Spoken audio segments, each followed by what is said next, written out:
નમસ્કાર મિત્રો, સ્વાગત છે તમારું HNGU સ્ટડી પોઈન્ટ યુટ્યુબ ચેનલના એક નવા વિડીયોમાં. મિત્રો, થોડા દિવસ પહેલાં શિક્ષણ મંત્રી દ્વારા એવી જાહેરાત કરવામાં આવી હતી કે 24,700 કાયમી શિક્ષકોની જે ભરતી છે એ 1 મહિનાની અંદર પૂરી કરવામાં આવશે. તો હવે આ ભરતીનું શું થયું? શું ખરેખર આ ભરતી જે છે એ 1 મહિનાની અંદર પૂરી કરવામાં આવશે કે નહીં? એના વિશેની માહિતી જે છે એ આપણે આજના આ વિડીયોની અંદર જોવાના છે. મિત્રો, HNGU study point YouTube channel દ્વારા તમને શિક્ષણ જગતને લગતી આવી તમામ માહિતી સૌપ્રથમ અને સચોટ રીતે પૂરી પાડવામાં આવે છે. ભવિષ્યમાં પણ આવી તમામ માહિતી મેળવવા માટે ચેનલને અત્યારે સબસ્ક્રાઈબ કરી લેજો. તો હવે શરૂ કરીએ આજનો આ વિડીયો.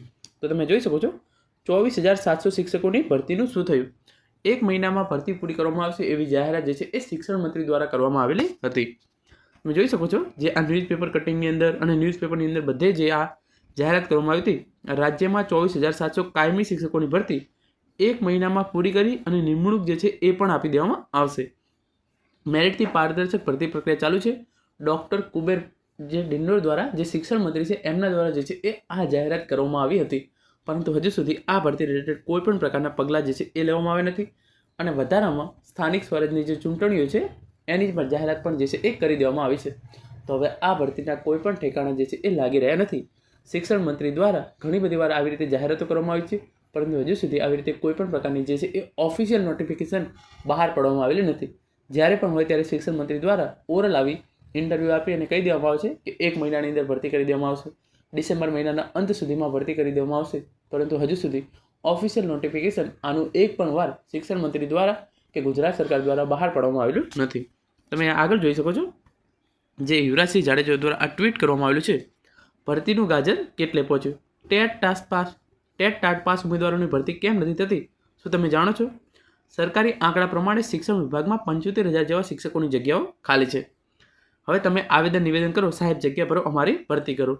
એટલે શિક્ષણ મંત્રી શું કહે? હા, તમારી ભરતી કરવાની જ છે, અમે એના માટે જ એના પદ પર છીએ. એટલે શિક્ષણ મંત્રી દ્વારા શિક્ષણ મંત્રીને જ્યારે પણ રજૂઆત કરવામાં આવે ત્યારે એમને એક પણ વાર એવું નથી કહ્યું કે આ ભરતી નથી કરવામાં આવતી, પરંતુ એવું હંમેશા એવું જ કહે છે કે આની ભરતી જે છે એ કરવામાં આવનાર છે. એટલે બીજા દિવસે છાપાઓ અને મીડિયાની હેડલાઇનમાં મોટા અક્ષરે આવે, શિક્ષણ મંત્રીએ ઉમેદવારોને આપી હતી ધારણા, ઉમેદવારોની શિક્ષણ વિભાગમાં મોટા પાયે ભરતી કરવામાં આવશે, ક્યારે અને કેટલી એનો કોઈ જ ઉલ્લેખ ના હોય. એટલે જ્યારે જુઓ ત્યારે ભરતી કરવામાં આવશે એવી જે છે એ હૈયા ધારણા શિક્ષણ મંત્રી દ્વારા ઉમેદવારોને આપવામાં આવી રહી છે. છાપામાં આવી ગયું એટલે શિક્ષણ મંત્રી અને ઉમેદવારો બંને રાજીના રેડ. એટલે કે છાપાની અંદર જાહેરાત આવી ગઈ એટલે ઉમેદવારોને એવું લાગે કે જે છે એ ભરતી હવે આવી રહી છે અને શિક્ષણ મંત્રીની પબ્લિસિટી થઈ જાય. આમાં 4-5 મહિના જતા રહે એટલે અમુક જાગૃત ઉમેદવાર જાગે અને ઉઘરાણી કરવા જાય એટલે શિક્ષણ મંત્રી સીધા તો મળી ન જાય. એકાદ મહિનો લબડાવે પછી મળે એટલે પાછા સુફિયાણી વાતો કરે. હા, ભરતીનું મને યાદ જ છે, પરંતુ હમણાં શું ચૂંટણીનું કામકાજ હતું એટલે એમાં વ્યસ્ત છું, ચાલો ફ્રી થઈને હું જોઈ લઉં છું. એટલે કે ફરીથી જ્યારે તમે રજૂઆત કરો છો ત્યારે શિક્ષણ મંત્રી તમને 1 મહિના પછી મળે અને ફરીથી કહે કે ચાલો ભરતીનું હું છે એ જોઈ લઉં છું. ઉમેદવારને એમ થાય કે જોયું, શિક્ષણ મંત્રીએ આપણને સાંભળે અને હકારાત્મક જવાબ આપ્યો. બહાર આવીને ફરીથી વાહ કરવાનું શરૂ, પરંતુ એને કોણ સમજાવે કે ભરતી અધિકારી જ કરે છે. ઉમેદવારોના 4-5 મહિના આ ચિંગમ જવામાં જતા રહે. વળી પાછા અમુક ઉમેદવારો અકળાય એટલે પાછા જે છે એ VSK અને શિક્ષણ વિભાગના ચક્કર લગાવવાનું ચાલુ કરે. અધિકારીઓ પણ શાણા હોય એટલે તે મંત્રી ઉપર ઢોળે. અમારા હાથમાં ક્યાં કહી છે, મંત્રી કહે તો અમે ભરતી કરીએ ને ઉપરથી મંજૂરી જ આવતી નથી. એટલે ઉમેદવાર પાછા શિક્ષણ મંત્રી પાસે દોડે. દર વખતે જેમ શિક્ષણ મંત્રી 4-5 વખત લબડાવે અને ત્યાં થોડો ગુસ્સો શાંત થઈ જાય અને અમુક સાથે મુલાકાત કરે ત્યારે પાછી નવી કેસેટ શરૂ થઈ જાય. હું અધિકારીને કહી દઉં છું, મંગણા પત્રક જે છે એ મંગાવી લે. મંત્રી એકાદ અધિકારીને રોપ જમાતા હોય એમ ફોન કરીને ઝાટકતા હોવાનો ડોળ પણ કરે. જોનાર ઉમેદવારોને એમ થાય કે જોયું, મંત્રી સાહેબે તો અધિકારીનો ઉધડો લઈ લીધો, હવે ભરતી આવશે જ. એટલે પાછા શિક્ષણ મંત્રીના ગુણગાન ગાવાનું શરૂ થઈ જાય. આમાં 4-5 મહિના જતા રહે. ભરતીના નામે સૂકું પાંદડું પણ ન હલે એટલે ઉમેદવારો વધારે અકળાય અને ફરી સોશિયલ મીડિયાના ઉદ્ધવ નીકળી પડે. હવે તો ભૂક્કા કાઢી જ નાખવા છે. આ વખતે તો શિક્ષણ મંત્રીની વાતમાં આવું જ નથી, હવે તો આંદોલન જ કરવું છે. એટલે કે ઉમેદવારોને એવું લાગે કે હવે આંદોલન કરીશું તો જ ભરતી જે છે એ આવશે. એમાં સરકારની પગચૂંબી કરનાર અમુક ટણપા ઉમેદવાર અધિકારી પાસે સારા થવા ચુગલી કરી આવે. એટલે શિક્ષણ મંત્રીને કહે, સાહેબ આ વખતે ઉમેદવારોનો પાડો થોડો ગરમ છે એટલે કંઈક કરવું જ પડશે. એટલે મંત્રી ચોકઠા ગોઠવી નાખે અને બીજા દિવસે સવારે ન્યૂઝપેપરની અંદર સમાચાર આવે, શિક્ષણ વિભાગમાં થશે મોટી ભરતી. શિક્ષણ વિભાગે કરી તૈયારી શરૂ. ટૂંક જ સમયમાં શિક્ષણ વિભાગમાં કરવામાં આવશે મોટી ભરતી. ટૂંક સમયની વ્યાખ્યા આજ સુધી બની નથી. તમે જોઈ શકો છો અલગ જે છે એ શિક્ષણ મંત્રી દ્વારા આવી જાહેરાત જે છે એ 2 વર્ષથી કરવામાં આવી રહી છે. એ પણ હું તમને એક પછી એક દેખાડું છું. હરખ ભરેલા ઉમેદવારો પાછા રાજીના રેડ.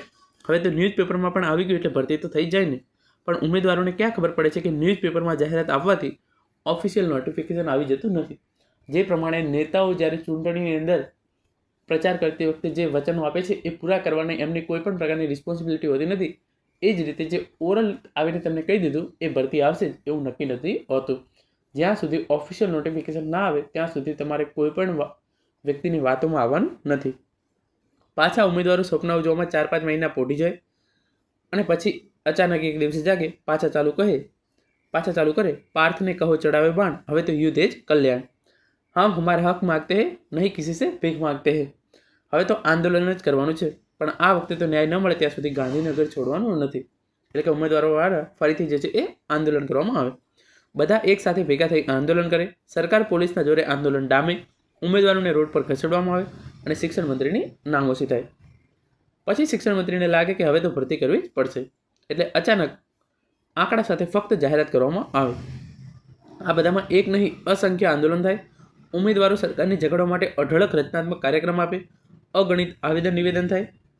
ત્યારે માંડ જાહેરાત થાય છે કે આ રીતે તમે જોઈ લો ક્યારથી આવી રીતે જાહેરાતો કરવામાં આવી રહી છે. દર 15 જૂને કાયમી શિક્ષકોની ભરતી કરીશું. એટલે કે શિક્ષણ મંત્રી દ્વારા પહેલું નિવેદન જે છે એ આપવામાં આવ્યું હતું કે દર વર્ષે જૂન મહિનાની અંદર આપણે કાયમી શિક્ષકોની જે છે એ ભરતી કરીશું. જૂન 2024 જતો રહ્યો, કોઈ પણ પ્રકારની ભરતી કરવામાં ના આવી. જૂન 2023માં પણ કોઈ પણ પ્રકારની કાયમી શિક્ષકોની જે છે એ ભરતી કરવામાં આવી.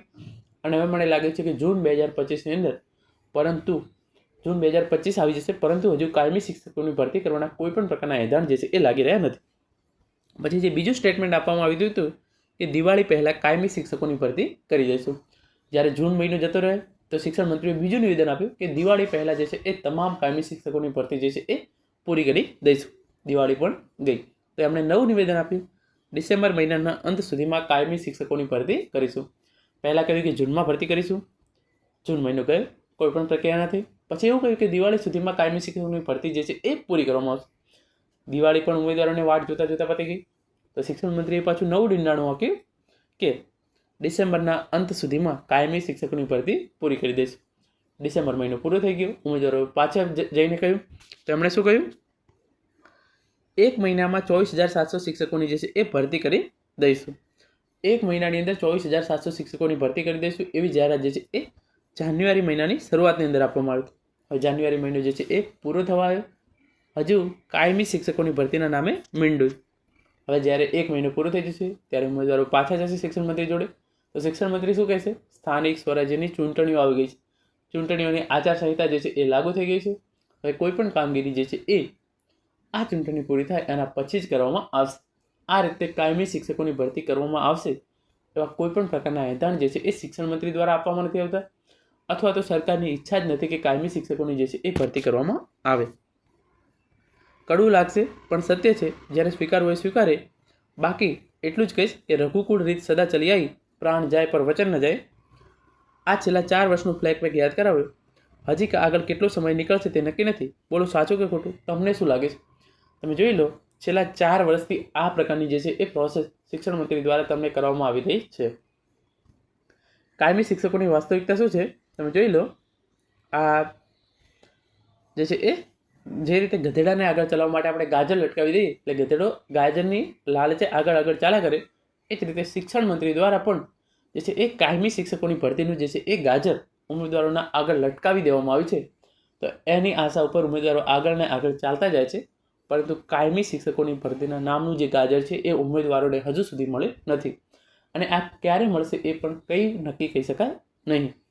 તો આશા રાખું છું આપણો આ વિડીયો છે એ શિક્ષણ મંત્રી જોડે જરૂરથી પહોંચે અને કાયમી શિક્ષકોની જે ભરતી છે એ હવે 1 મહિનાની અંદર તો થવાની નથી, એ તો નક્કી જ છે. ચૂંટણી પછી તો કરવામાં આવે એવી આશા સાથે આજનો આ વિડીયો જે છે એ વિરમું છું. Thank you so much for watching.